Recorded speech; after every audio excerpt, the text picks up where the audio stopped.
Hello YouTube, Reseller Mom here. Welcome to today's video. Today I kind of wanted to do an updated how to pack meltables for 2021. So thank you for joining me. If this video helps you out at all, please give this video a thumbs up. Most of the supplies and equipment in here, I do have links in my Amazon affiliate store down below. So if you want to make a purchase, that would be lovely as well to help support me. So meltables in the summer, a lot of people ask, how do you pack them? How do you pack meltables? And unfortunately, like Amazon, most of the answers are going to be, it depends.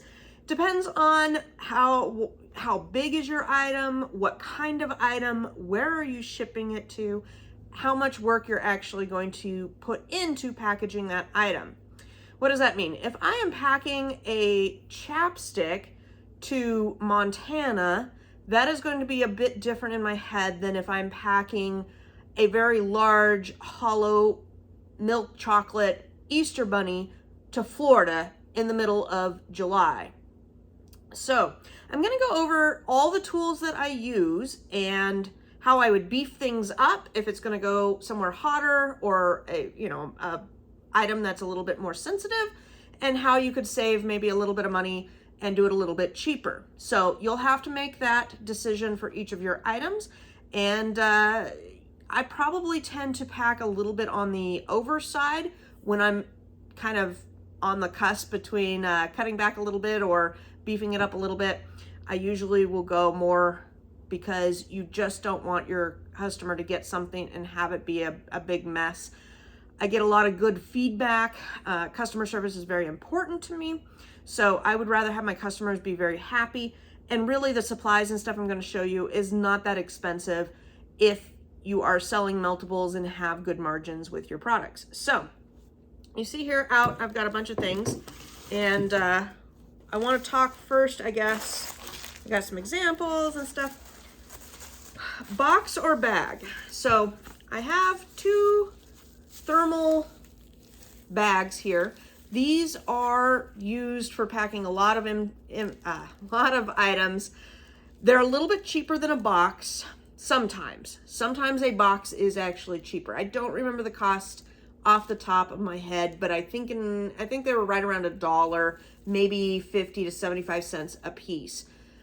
They're pretty good, and if you are doing lightweight items and you want to keep your shipping weight on the lighter side, these are the way to go. We'll do one example here. We've got some holiday chocolates left over that got sent back to me. If you have meltables and it winds up getting done with meltable season, your meltables will go wherever your FBA return settings are. So if your return settings are default to liquidations, they will liquidate it out. You'll get just about nothing. Liquidations are basically a wash. There's no money to be made there. I usually have things just sent back to me, and then I usually try to make something out of that. Either sell them on a different platform or, donate them to a good cause, etc. All of my Hershey Kisses from the holidays, I don't have many of them, will be going to the office to help my employees work faster because sugar is good. Okay, so say we have this bag of chocolates. These Hershey Kisses are fine. You want to make sure if you are getting meltables back and using them in some other form that they have not sat out and gotten melted themselves. Nothing like donating a bad product. That would not be good.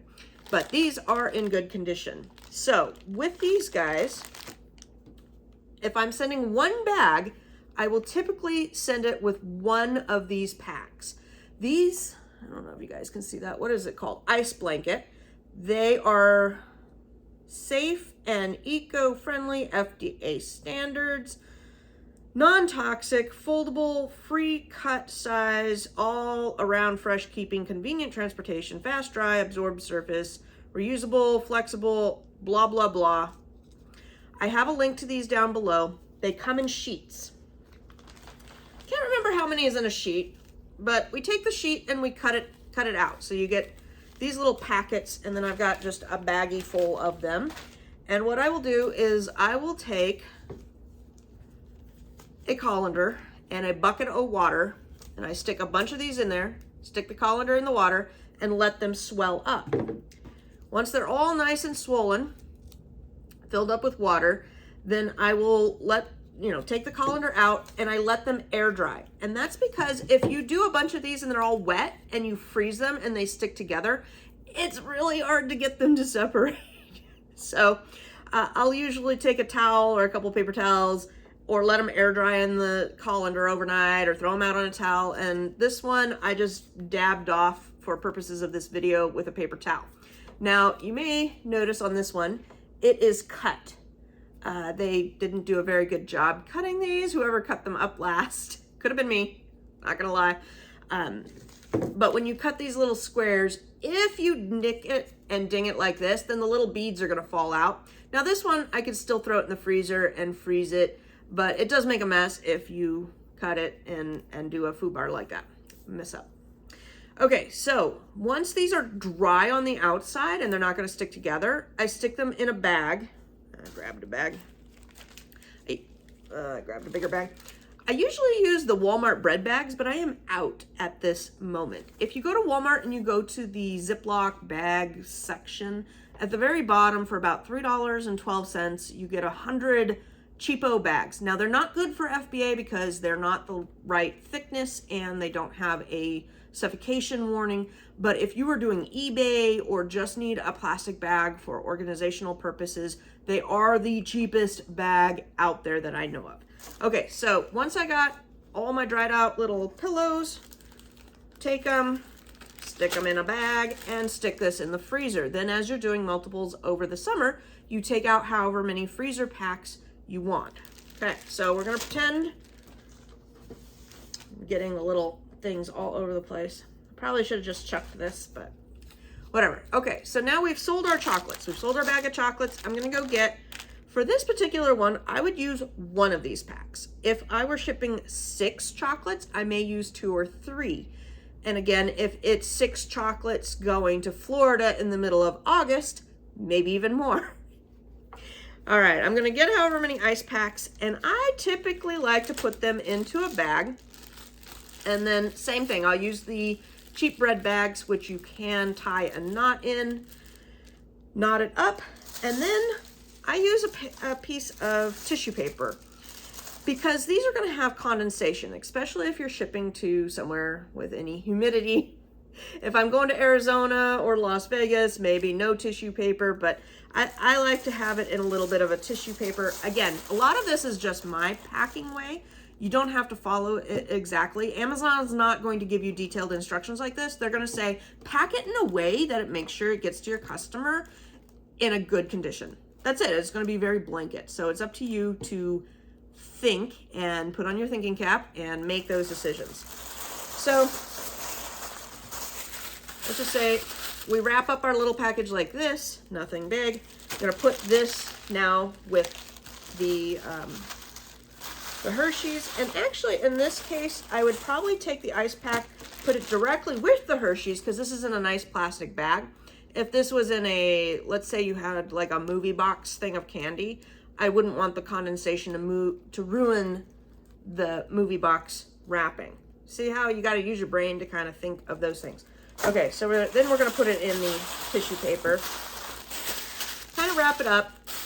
Put a little more thought into this, make it look a little nicer. I mean, some of us do, some of us don't. There's a time versus how much profit you want to spend on these things. If I'm making $1 on this, I'm going to go as quick and cheap as possible.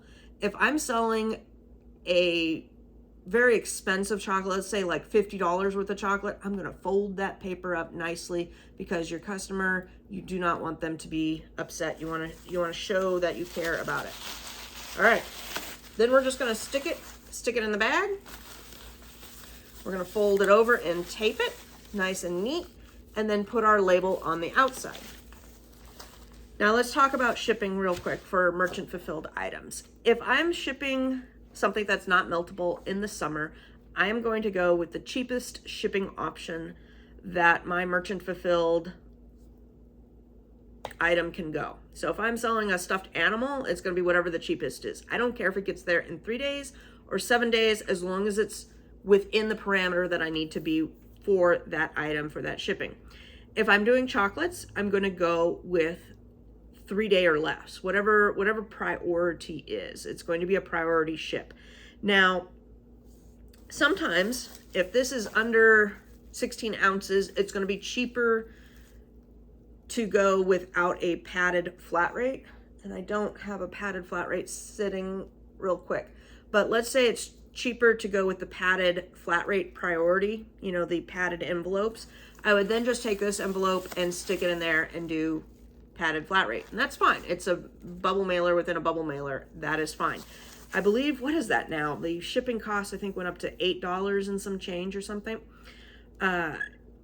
If you can get away with first class and it's somewhere close, let's say I'm in Washington and this is just going to Oregon, it's not that hot right now. I mean, we're getting up to like 70 degrees. It's May. I'm going to kind of go on the cheaper side, probably no tissue paper, just one ice pack in a thermal bag. First class down to Oregon is going to take like a day or two at max. If it's going to Florida in the middle of August, I'm going to put this probably in a padded priority if it's over a pound, and ship it that way to Florida and make sure it gets there as fast as it can. I do kind of similar during Q4 when it gets close to Christmas, especially if it's toys. If you're shipping toys and your option is, for me, within $1, if I can spend $1 or less and get it to you before the 25th, I will have less upset customers, because saving that $1 but having it delivered on like December 28th is going to guarantee you that people are going to be pissed off with you. So you got to kind of look at your business, look at your customers, look at the situation, and make some smart choices there. All right, so I showed you this bag and I showed you this bag. A lot of times it is easier, cheaper to go in a box, especially if you're doing anything that's a hollow chocolate. Hollow chocolates have a tendency to break in transportation. I've done a lot of chocolate bunnies. So if I am wrapping in a box, I'm gonna take bubble wrap. I usually double it up, but I don't know if I pulled enough for this scenario. I usually will do the packaging very similar, either wad up the ice pack in the tissue paper or it like this, depending on if it's a plastic item or if it's a, you know, cardboard-esque item. I'm gonna put that into the bucket, get that wrapped up, put more bubble wrap on top or on the bottom so that it's padded, or get a smaller box in this instance. A smaller box would probably be easier or cheaper, and get it wrapped up like that. And then same thing with shipping going out. Get it the cheapest, but also the fastest there. I don't care if you save $2. If this thing sits out for a week, those little ice packs aren't gonna do. Those little ice packs are good for like up to 3 days, and that's about it. They're not bad, but they certainly, you know, the UPS trucks and the mail trucks are gonna sit outside. They're not air conditioned. It's gonna be hotter than heck in those trucks, and you do not want your stuff sitting out for days and days. All right, I'm trying to think if there's anything else helpful that might be good.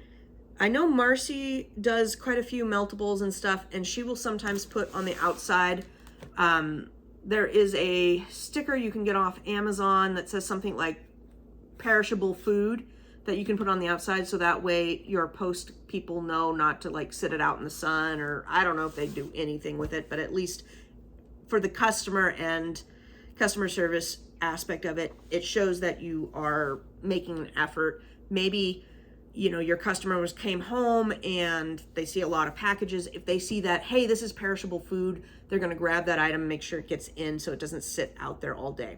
I know I recently, I bought graduation M&Ms for my son's graduation party that's going to be in Las Vegas, and it's Vegas, and I'm ordering chocolate. So I know that there is, you know, that could be a little hard. So I made sure I knew what day it was going to be delivered, that my mother was going to be home to get that delivery.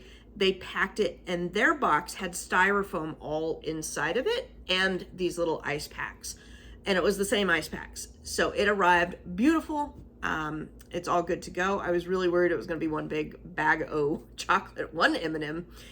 and it came just fine. If you were going to do that amount of shipping, then though, you know, a styrofoam insert into the box would be the way to go.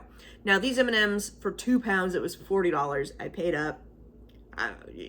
It's my son, it's his first, you know, my firstborn is graduating. So yeah, I paid up, and for $40 M&Ms, I know that the cost of goods of that is probably 10. So they're paying, you know, what, $2 or $3 maybe in the upping of all of the packaging, but it's worth it because they're probably making $20 profit off of those M&Ms off of me. I know this, but man. So if you are just doing a few meltables here and there, or you see a good deal on chocolates, this is the way to do it. If you're gonna go full out and like be doing private label chocolates, you're gonna wanna up your game on your shipping and your packaging, etc. But for most of this has gotten me by on all sorts of things. I have found discounted Easter stuff, you know, hot deals on candy, and then we've got Halloween coming up. Unfortunately, we can't send meltables in until after October 15th. So if it is flagged in the system, you cannot physically do that order, push it through on Inventory Lab or on Amazon until after October 15th. And I want to say it's like midnight, you know, October 16th at 12:01 a.m. is when you could physically push that through and print your labels. It will block you beforehand. And that's if it's marked meltables. Some things are meltable and Amazon hasn't caught on to that it's meltable. So a lot of Halloween candy, you can make some good money in the beginning, you know, the first 2 weeks of October, or even up to Halloween, because by the time it gets to the warehouse, it's probably not even going to be for sale. So if you're going to do Halloween candy, you're probably going to go on an FBM. And I do like shipping most of my chocolates. It's the Easter and Halloween times. And so I will do this scenario for most chocolates, cheap and easy, up until mid-May. And then I kind of take a break for most meltables during the summer. But that's me. I just don't find a whole lot of deals for it and occasions to ship it. So then I will pick back up end of September with the Halloween sales. And I know it's still hot in some places. Like Vegas, it's well over 100 degrees right now, and it will be well over 100 degrees in September. But I do take a break from it, usually June, July, August, just because I don't find enough profitable items to make it worth the extra shipping. When you are doing these things, I'm saying, I think these guys are about, we'll say the whole scenario that I did with this and the tissue and everything, I want to say it works out to about an extra $1.50 in cost of goods to ship it out. And for things that are like those Hershey Kisses, it usually, I don't find things with enough margins to make it worth the extra $1.50 in packaging. All right, guys, I hope this video helped you out. If you are gearing up for the summer, if you want to start adding in some supplies so that you can do some meltables or have that opportunity, I think all of these supplies are good to have on hand.